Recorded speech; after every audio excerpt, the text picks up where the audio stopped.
بسم اللہ الرحمن الرحیم۔ السلام علیکم ورحمۃ اللہ وبرکاتہ۔ 6 ماہ کے ایک بچے کی ماں نے 5 اسٹار ہوٹل کے مینیجر سے پوچھا، سر 1 کپ دودھ ملے گا کیا؟ مینیجر: ہاں 100 روپے میں ملے گا۔ ٹھیک ہے دے دو، خاتون نے کہا، جو پکنک کے دوران اس ہوٹل میں ٹھہری تھی۔ اگلی صبح جب وہ لوگ گاڑی میں جا رہے تھے تو بچے کو پھر بھوک لگی۔ گاڑی کو ایک ٹوٹی پھوٹی جھونپڑی والی چائے کی دکان پر روکا گیا۔ بچے کو دودھ پلا کر اس کی بھوک کو ختم کیا گیا۔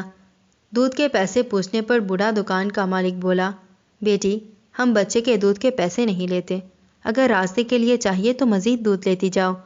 بچے کی ماں کے دل میں ایک سوال بار بار گھوم رہا تھا کہ امیر کون، 5 اسٹار ہوٹل والا یا ٹوٹی جھونپڑی والا؟